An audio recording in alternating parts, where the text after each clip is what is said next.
She calls me day and night.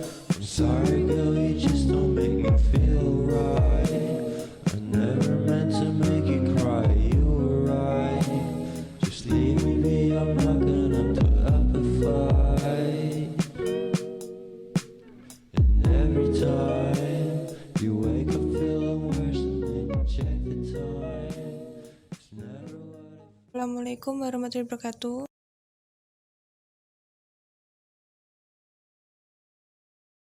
Selamat malam Ibu dan teman-teman.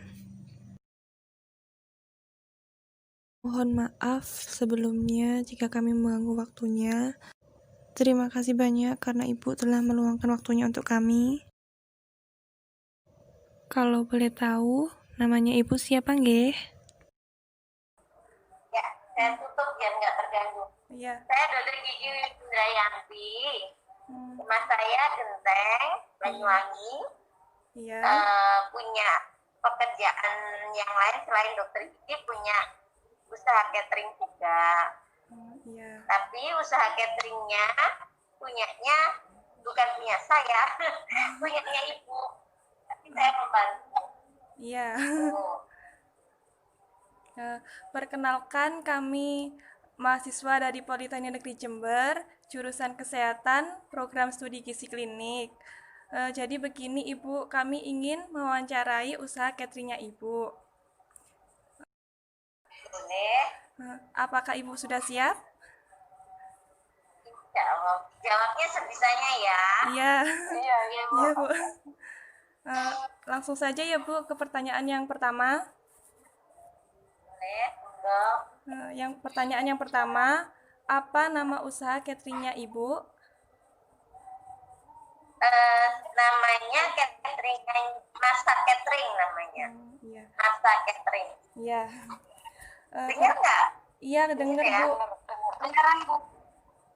Pertanyaan yang kedua, sudah berapa lama usaha catering Ibu berjalan? Saya membuka catering itu mulai saya SMP, berarti kita tahun sudah 30 tahunan yang lalu kayaknya. Cukup lama ya Bu. Saya sekarang sudah 40 tahun. Berarti nggak sampai 30 tahun. 40, berarti paling 27 tahun yang lalu lah. 27 tahun yang lalu. Iya. Selanjutnya pertanyaan yang ketiga. Bagaimana awal mula Ibu memulai usaha bisnis ini? Ibu saya, ini sorry ya, harusnya ibu saya yang jawab, tapi ibu saya lagi ada catering juga persiapan, jadi saya membantu jawab ya. Iya Bu. Ibu saya memulainya itu karena dimintain tetangga masak. Ibu saya suka masak awalnya. Setelah diajak diajak kalau ada orang punya gawe, ibu saya disuruh masak, terus masak lagi. Akhirnya lama-lama banyak yang tahu, banyak yang kenal, akhirnya buka jasa catering. Iya. Selanjutnya silakan Lilis dilanjutkan untuk bertanya. Saya yang nanya Bu, ya monggo. Apakah ada sasaran khusus untuk catering ini, Bu? Apa? Apakah ada sasaran khusus untuk cateringnya jenengan? Kalau sasaran nggak ada, diperuntukkan untuk semua orang, semua kalangan yang berkenan dengan jasa kami. Oh, gitu. Selanjutnya, awal mulai usaha ini, bagaimana cara Ibu untuk mempromosikannya? Apakah menjualkannya kepada tetangga-tetangga atau melalui sosial media, Bu? Zaman dulu nggak ada sosial media ya. Jadi ya karena ini sudah lama sekali ya. Kebanyakan tahunnya ada di Gepok Tular ya, banyak yang pernah pesan terus enak, terus ada tetangganya, temennya yang membutuhkan, terus diberitahu di sini. Jadi tahunnya seperti itu. Kami tidak pernah ataupun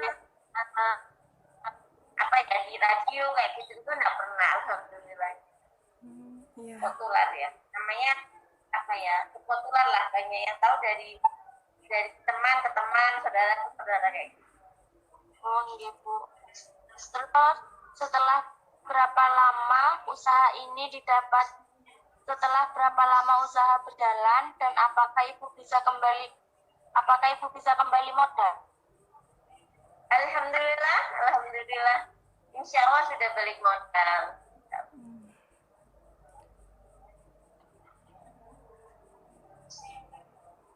Dah. Selanjutnya banyak Selanjutnya ada Lulu. yang banyak Bu.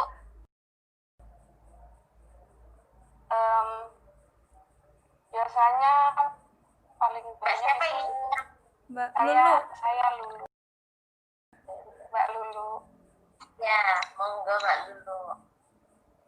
Biasanya itu orang kalau pesen itu berapa banyak? Biasa buat berapa banyak gitu? Apa sampai Tergantung acaranya apa. Kalau kayak puskesmas yang pesen ya cuma 30, 20, 50 kotak kayak gitu. Kalau kayak besok mantenan, besok itu kita ada 650 undangan. Jadi orangnya pesannya sekitar ya 650 sampai 800 pesanan.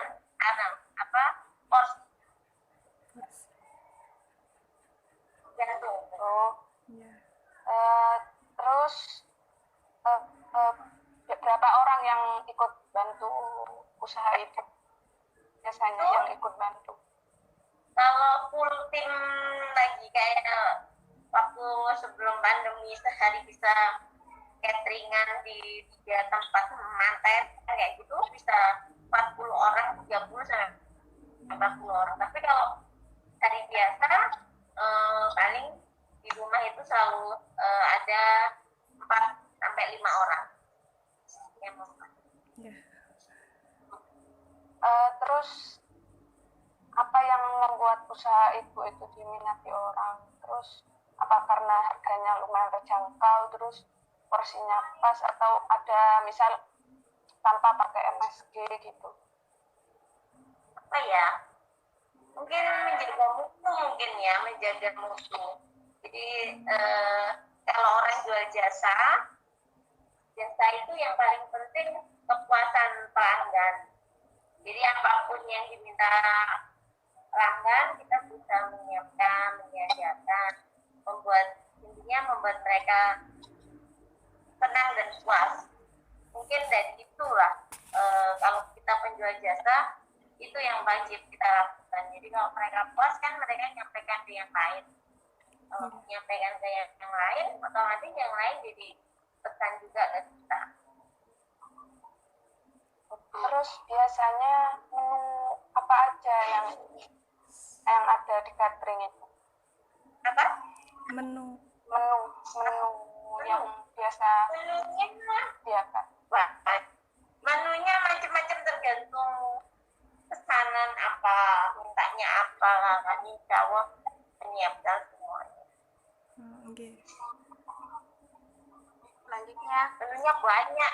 Kalau nggak sebutin satu-satu bingung nanti. Iya. Selanjutnya Rauda, silahkan. Iya, sebelum saya melanjutkan ke pertanyaan selanjutnya, saya ucapkan terima kasih Bu sebelumnya untuk melakukan wawancara dan sudah berkenan meluangkan waktunya untuk kami. Ya, sama-sama. Saya Rauda mau melanjutkan pertanyaan sebelumnya Bu. Oke, monggo. Untuk menunya, biasanya menu yang paling banyak diminati atau menu yang paling sering dipesan itu menu gitu? Kalau mantenan pasti yang biasa orang minta di dalamnya itu ada sate, gulai, bakso. Kalau menu yang lain, standar yang lain tergantung selera yang punya gawe. Tapi yang biasanya paling sering ya bakso, sate, gulai kayak gitu. Kalau yang nasi kotak dan sebagainya, yang pasti sih ada ayam, olahan ayam, olahan telur dan daging kayak gitu. Baik. Melihat situasi pandemi seperti sekarang ini, Bu, apakah berpengaruh terhadap usaha catering yang sedang Ibu jalani? Alhamdulillahnya, qadarullahnya banyak pengaruhnya. ini dari mulai pandemi baru 2 kali ini kita ada cateringan manten karena memang nggak boleh kan, nggak boleh ada acara pernikahan dimanapun. Jadi semua pesanan di cancel, dibatalkan, akhirnya tidak bisa dilakukan. Ini kan baru-baru ini aja bisa adakan resepsi boleh diperbolehkan oleh pemerintah. Ya, bisa. Biasanya kendala apa saja yang dialami Ibu selama membuka usaha bisnis catering ini, Bu? Apa ya? Ya mungkin ya nggak terduga seperti ini kayak corona. Kemarin sebelum corona datang, 1 minggu sebelum corona datang itu ada pesanan, contohnya kayak gini, pesanan 2000 nasi kotak. Dari 2000 nasi kotak itu kan sebelum hari H, 5 hari sebelum hari H kita persiapannya sudah matang, sudah siap semua, kayak sudah belanja kayak gitu. Ternyata di hari H kurang 5 hari ternyata corona muncul di Indonesia dan semua kegiatan dihentikan kan punya pemerintah. Akhirnya kayak gitu tuh dibatalkan oleh perusahaan sepihak ya, memang karena kondisi ya kami akhirnya ya sebenarnya itu ya mau nggak mau ya alhamdulillah masih bisa dimanfaatkan untuk yang lain. Gitu. Kadang-kadang ada pembatalan gitu itu ya.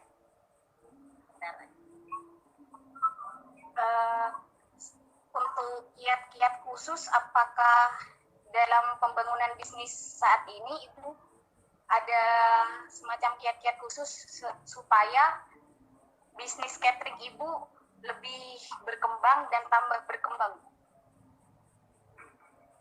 Ya sih, kalau kiat khusus apa ya, nggak ada. Kalau kami cuma punya kayak saya sama keluarga itu punya keyakinan kalau rezeki itu Allah yang ngasih, nggak akan tertutup sampai yang lain. Jadi kita nggak pernah mengejar yang sampai bagaimana, itu nggak pernah. Bismillah, kalau rezeki siap.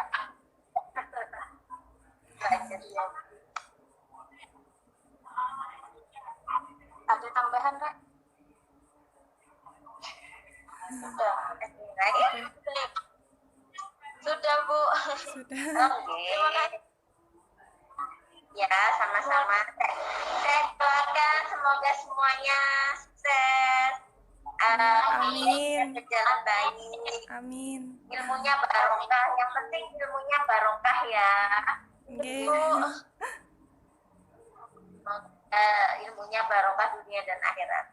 Sampun, ada pertanyaan lain? Tidak ada? Nggak ada, Bu. Sudah, Bu. Sudah. Oke. Itu ditutup boleh ya berarti? Ya, terima kasih Boleh, ya, Bu. Sebelumnya terima kasih banyak, Bu. Terima kasih sudah banyak. meluangkan waktunya, sudah Iya. berkenan untuk wawancara. Ya, sama-sama. Mohon maaf kalau saya Tambah berkah, tambah meningkat. amin. Mohon maaf kalau jawabannya kurang berkenan ya, jadi semuanya. Ya, Kami juga minta maaf, Bu, kalau ada salah kata. Oke. Sama-sama. Sampun, assalamualaikum. Waalaikumsalam. Waalaikumsalam.